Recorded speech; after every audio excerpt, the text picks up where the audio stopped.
Good afternoon, everyone. I am Lieutenant Colonel Curtis Kobach, and I'm the Operations and Outreach Officer for the Brute Krulak Center for Innovation and Future Warfare. The following session is a special entry to the compendium of events in our Innovation Summit 2022.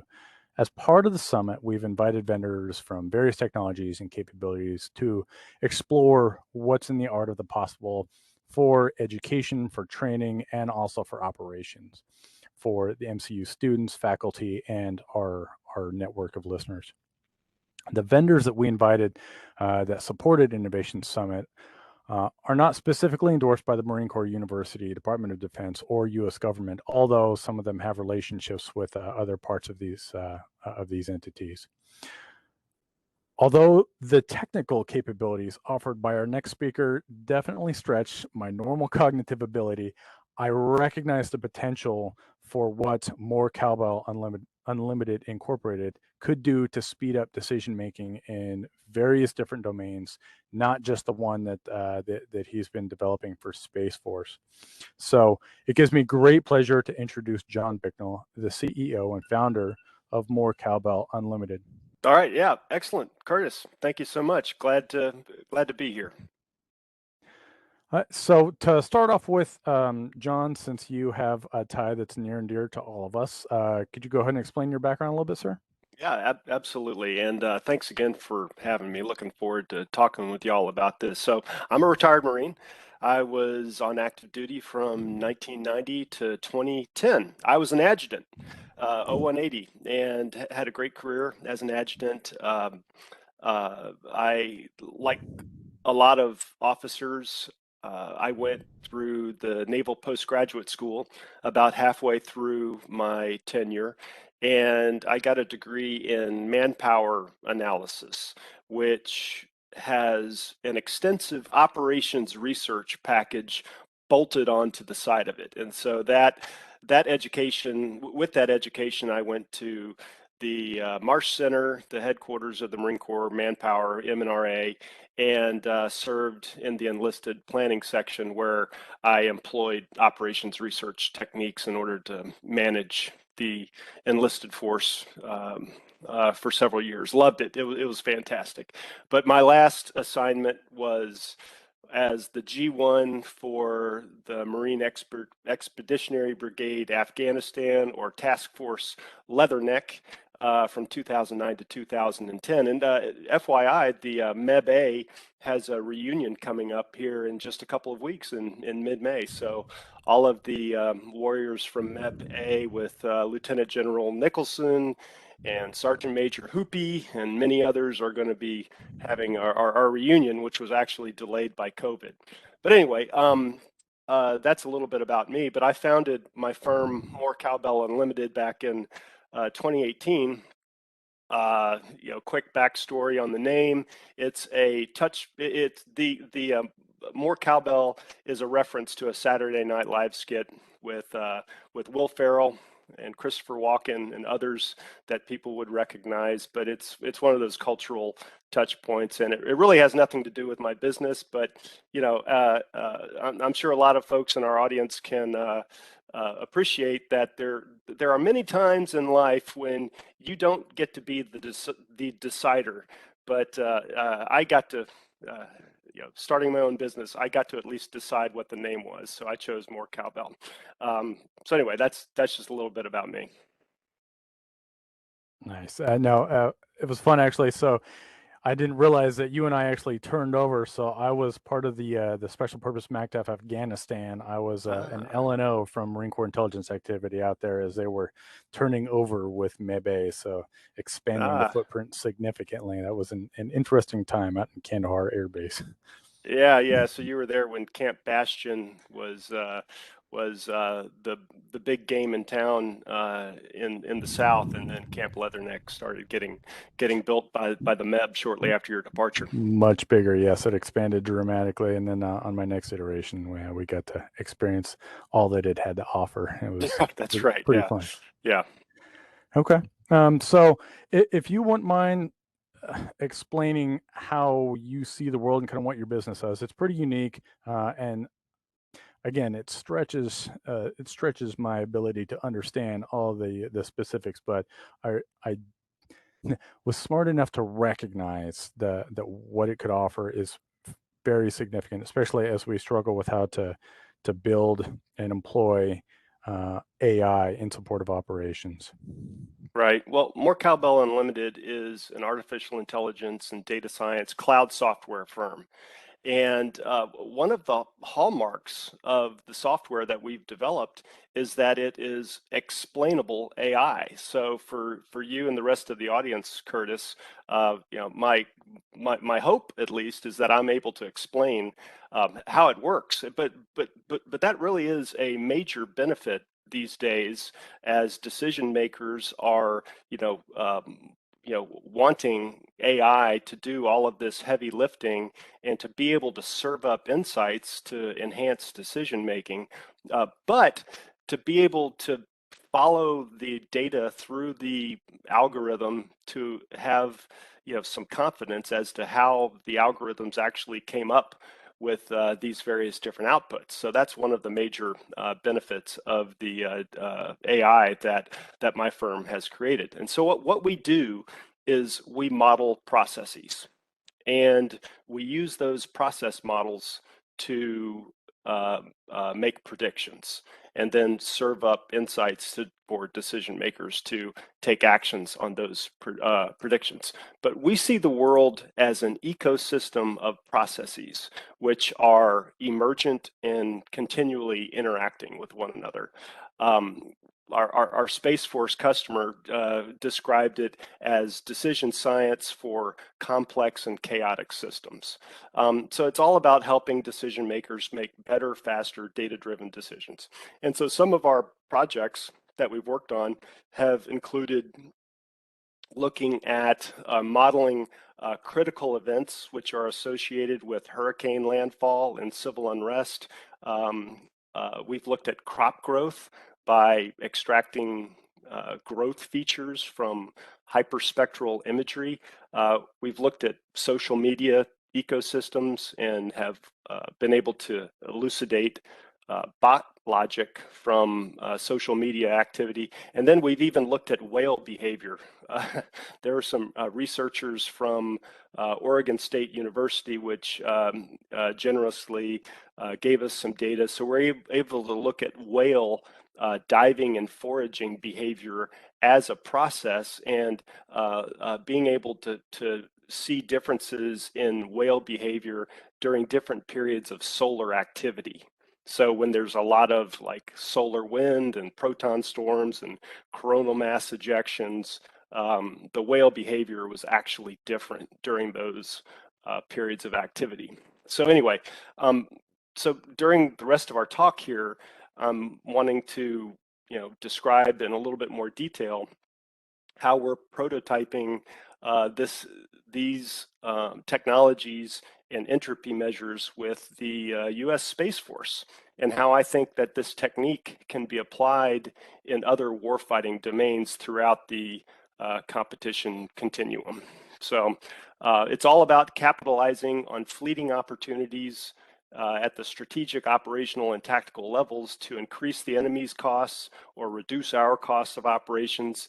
And then, one thing I'd like for our audience to understand is that this is live and ongoing R&D. So some of this I'm actually thinking about how to present and share as we are talking right now. So I'm happy to talk with anybody about this more if anybody finds this interesting. Yes, please, please continue. So maybe I could talk just a little bit more about who we're working with at the Space Force and what they're all about. So, and by the way, I have to give a big shout out to the other small business that I'm working with here. This is part of the DoD small business innovation ecosystem. So we're working on a phase 2 SIBR through AFWorks, right? The Air Force Innovation Network. And we're working with a firm out of Colorado Springs. They're called Spectrobotics. And so shout out to Spectrobotics. We certainly wouldn't be doing this without them. But our Space Force customer is the first Space Operations Squadron. That's the O5 command, the Lieutenant Colonel command. And they are part of the Delta 9 Orbital Warfare Group, which is the O6 higher headquarters. And the Delta 9 group is the Space Force's maneuver warfare nexus. And so what they're having us build is a capability that can go under the bumper sticker of space domain awareness, or SDA. And what they're calling it is a pattern of maneuver toolkit, or POMAT. And by the way, I think, Curtis, you can maybe drop a couple of links to some of the resources that I sent over to you into the show notes. But anyways, space domain awareness is one of the top priorities for the space community. And so the orbital warfare guys and gals, they have to do what they call orbital engagement missions, or proximity operations with other satellites up there on orbit. And what they really need to know is it safe for us to maneuver our asset into proximity around this other object? And so what they want to be able to know is this other object likely to maneuver in the next 1, 3, 5, 7, 10 days? And they need to be able to repeat this analysis over and over again as kind of like a go, no go criteria. Like, all right, we're planning this mission. It's 2 weeks out. Is it safe? Yes or no? Okay, we're 10 days out. Is it still safe? Yes or no? We're 5 days out, on and on and on, until finally it's go day. It's like, all right, we think we're good, because the last thing they want to do is to have a collision on orbit. So this, takes like all kinds of time for the space operators to do this on their operations floor. And so being able to use this type of a technology to quickly repeat and have some statistical confidence that they can have this safety of flight is of great interest to the Space Force. Maybe I could take a pause for just a moment just to see if there are any questions, and otherwise I can keep on going. Looks like no questions from the audience. However, I did, not sure if you were still going to talk about Space Force, but thinking back to the explainable AI, I think that's going to be an inherent requirement into developing the trust of these capabilities, right? Because a lot of people,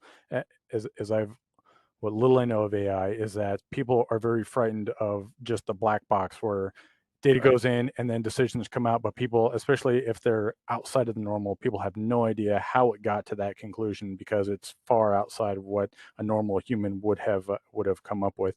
But being able to explain how it got to that, and the likelihood of the recommendations, or why it's making those recommendations, I think is going to be huge to building the trust as we finally start employing these.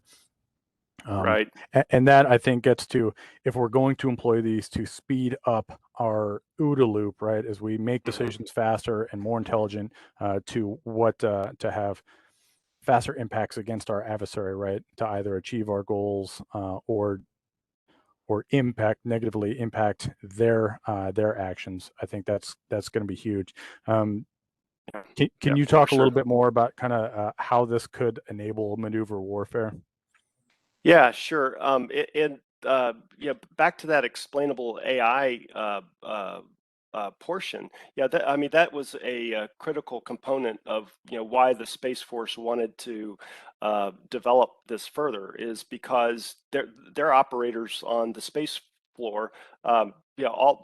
All great Americans, obviously, but they don't have PhDs in convolutional neural networks and other deep learning techniques, and so it's critical that the E5, the mission commander, can explain to his superiors why it is that that he or she has confidence that this object is going to behave in a certain way and that the mission can proceed. And so we're looking specifically in what's called the geo belt.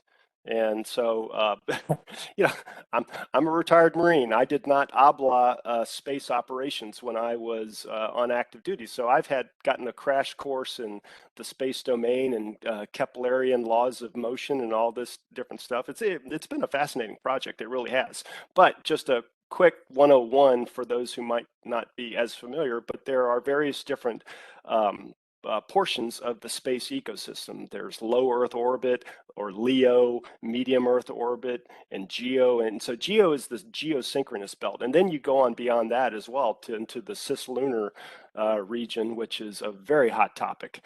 But we're focused on the geosynchronous belt, and that's at I think 23,000 miles. It's either miles or kilometers. I know that there's a big difference there, but it's I think 23,000 miles above the Earth's surface, and that is where objects that are in that area they rotate at the same, or they revolve at the same rate as the Earth spins. So they're looking at the same point on the Earth continually, but they have to be maintained.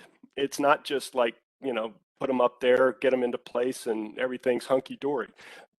Due to all of these various different physical laws of motion, there's all this drift and various different forces acting on these things. So they have to do things that are what are called station keeping activities in order to maintain their orbital slot.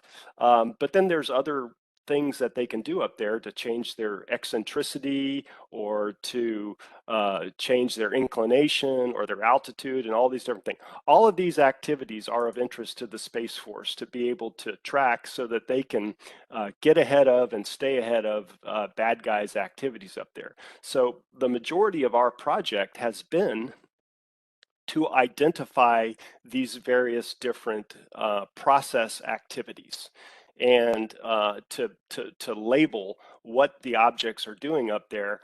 And then you put them into a process model, and the process model does some operations research transformations, but it's relatively easy to understand that the flow of activities. And so if an object has just done a station keeping maneuver, you can report out to the Space Force, well, since it just did this, there's a 60% likelihood that it's going to do this, or there's a 10% likelihood that it's going to do this next. And they can use those data-driven percentages to understand what's likely to happen next and to do mission planning. So the way I connect this up with maneuver warfare, and I know that the Marine Corps just recently came out with MCDP 1-4 competition, and looking at the competitive environment now as a continuum, all the way from operations below the level of armed conflict, all the way through kinetic conflict, but being able to understand how what's happening within an ecosystem and what is likely to happen next will help put our forces at an advantage relative to the enemy. And so something that I haven't mentioned before now, but I think is also important to put out on the table, is that all of this is inherently temporal, meaning we're not just looking at a moment in time type of an activity. So, back when I was on active duty or in Afghanistan, the CG or the G3 might have a list of activities of interest. When this happens, I want you, let me know. We've got persistent surveillance over a compound of interest. If somebody comes and goes out of that compound, I want to know about it. Or if a white pickup truck pulls up to this compound, I want to know about it, right? So those types of RFIs are still valuable, obviously. But what about you? What if you asked a different question? It's like, I don't want to just know, if something happens at this compound. I want to know if something happens which is out of the ordinary. So like, rather than a pickup truck pulls up at any time. It's a pickup truck pulls up at an unusual hour.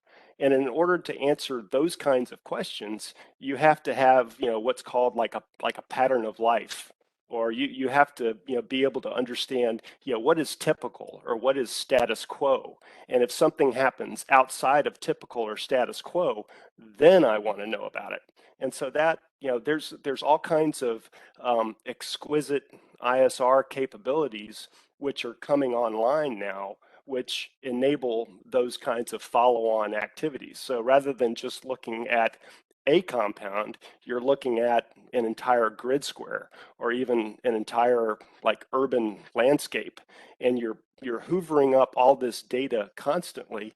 And so the kind of thing that we would do would be to take all of this kind of ISR data and, just like we're doing with the Space Force, create or be able to label activities of interest.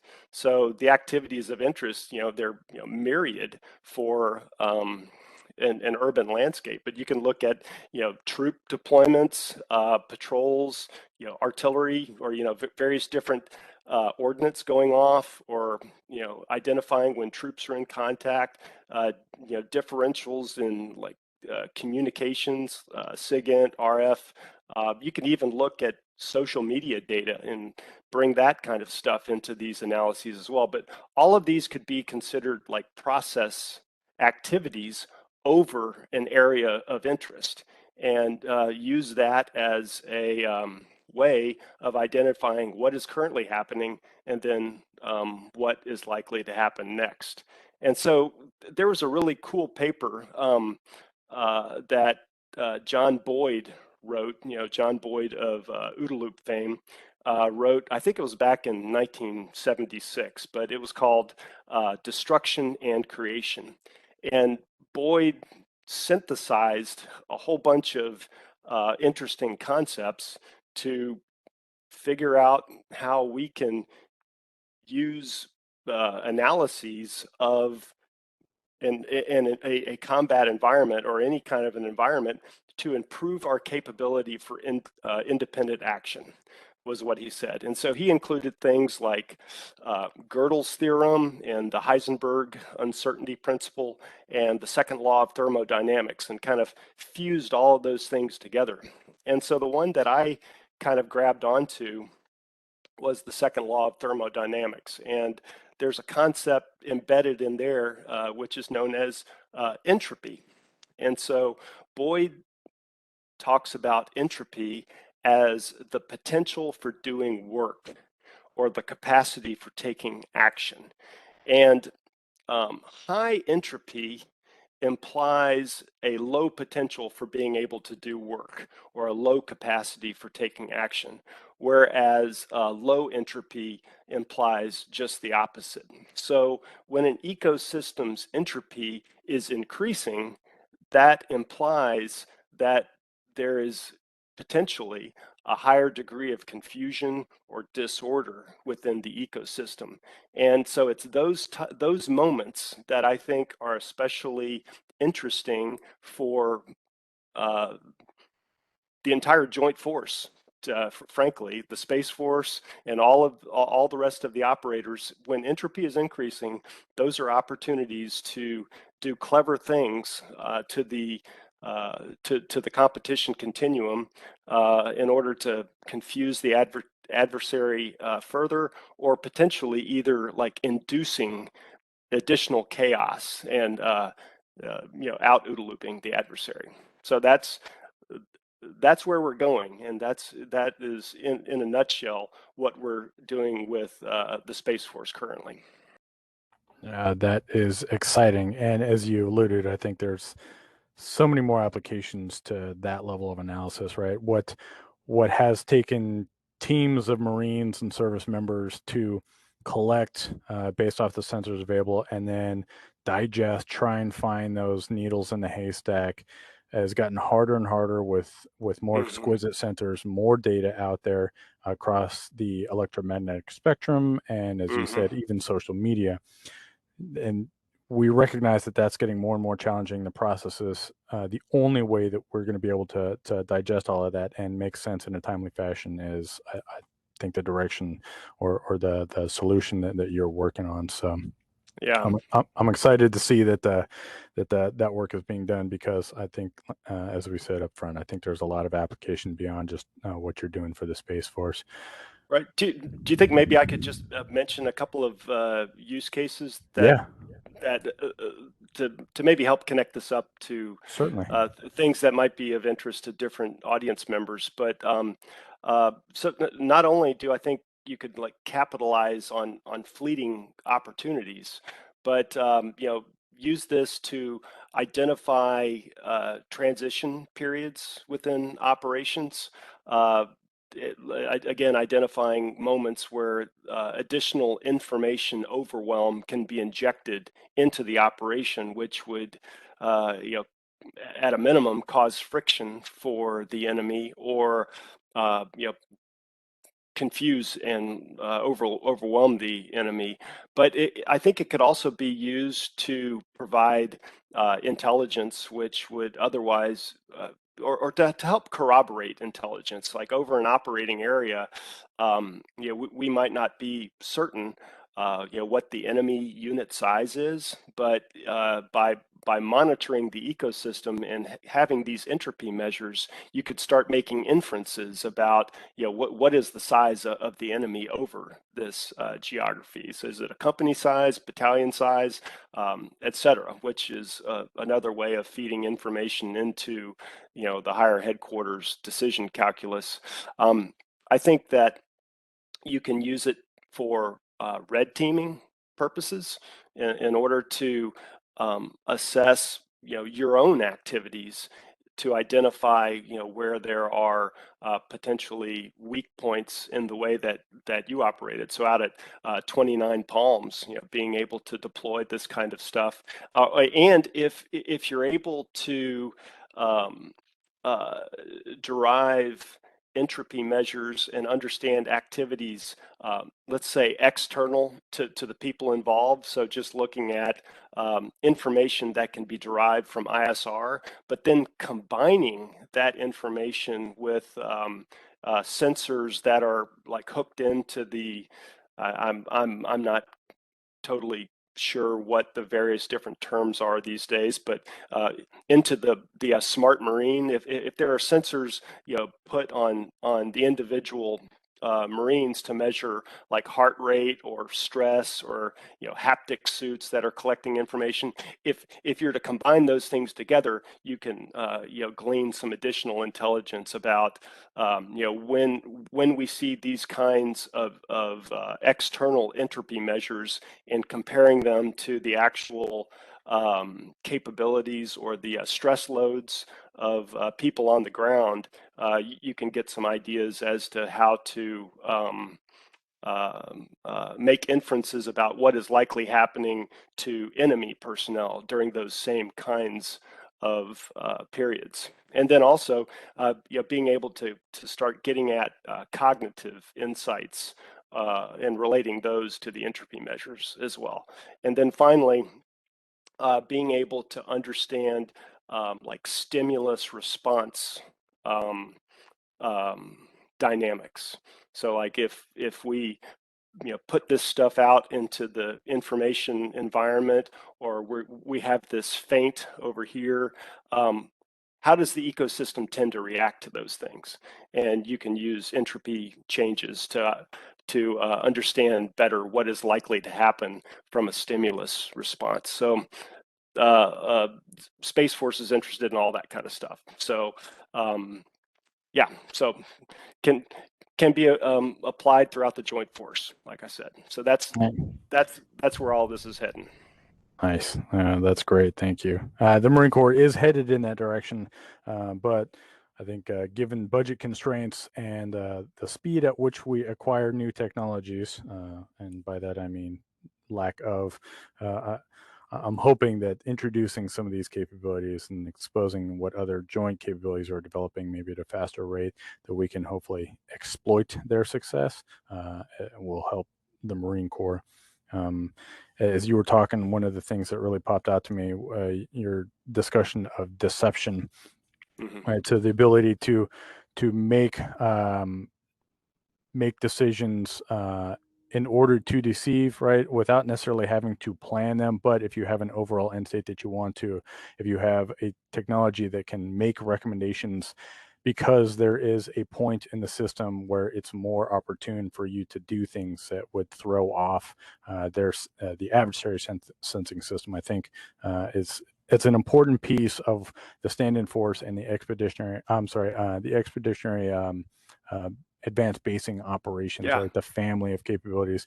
So they have this thing called recon, counter recon, which is it's older concepts, older capabilities that we employed in wars past, but because we've been fighting a land war in Asia for so long as a ground army, we've forgotten some of these, and because it was against an adversary that didn't necessarily have the ability to affect us like the near peer competitors that we're facing now. So I think this Mm-hmm. has potential, huge potential for us to advance our abilities. Right, right. Yes, when you were talking about, I'm sorry, I'm not recalling exactly what you said, but it reminded me of a really intuitive example of how, you know, okay, so like imagine a juggler, right? And someone is juggling one or two or three balls. You know, a lot of people can juggle three balls, but you start tossing in four or five balls, and the cognitive load it takes on somebody to be able to juggle so many things. There comes a point in someone's capability where they are just barely making it, right? It's everything I can do to juggle these four or five balls. And if you throw in one more thing, it's like the straw that broke the camel's back. Well, it's the same thing for military units or any ecosystem. There's a point where an ecosystem is you're doing all you can to keep up, and it's consuming all of your cognitive energy to do so. And so, these types of measures will help identify when those moments are, so that if you just nudge it just a little bit more, or in a clever way, or you give the enemy one more thing that the enemy has to grapple with, it might not just be like yay, victory, but it's doing these little um, micro hits. And I mean, we keep on talking about how we're in a competition now, and there's this big shift these days from a kinetic mindset to a competition mindset. And it doesn't mean that the kinetic stuff is not important, not at all. But if you can, you know, think about it more as like death by a thousand cuts than by dropping a bomb on the decision maker's head and everything goes to pot for the enemy. If you can make that mind shift and start making these little micro decisions, which just are continually throwing sand in the gears of the enemy, slowing them down, causing them to pause a little bit so that you can maneuver more. That is where all of this is going, and so it's the Army, I think, is calling it like information advantage, but it's using everything that you can possibly consume in order to make better, faster decisions. And back to, of course, Boyd and the OODA loop. And then ultimately getting to the point where you can induce entropy or induce chaos and win over the long term. So, like I said, my wife tells me I repeat myself all the time, but I think that this can be used across the joint force, and not only in the joint force, but into like macroeconomic type competition spaces as well, outside of the national security enterprise. Yeah, as I think that's an important point there because a lot of, as you said, a lot of the capabilities people go to the kinetic because it's easy to observe and to measure and to determine what level of effect you've had against an adversary thing, person, what have you. But if we're trying to stay out of conflict and keep it from getting there, how do you measure? How do you know when you're effective? And I think these type of capabilities to sense, look at that entropy, and determine what kind of impact you're having, and also identify those moments when you can have an outsized advantage with action, with just a little bit of action. I think are going to be significant and necessary, really. Okay. Yeah, for sure. All right, sir. Any final comments or thoughts? Stay tuned. Um, uh, yeah, nothing more to add at this time. Again, appreciate the opportunity to share this with the Innovation Summit, and it's really cool stuff that the entire Brute Kulak Innovation Center is doing. So keep up the great work. Thank you, and thank you for coming on today. I really appreciate your time. This is some heady stuff, but also very exciting. Right. All right. Thanks, Curtis. Thank you very much, Sean. Education is what's important. Training, preparation for the expected. Education, preparation for the unexpected.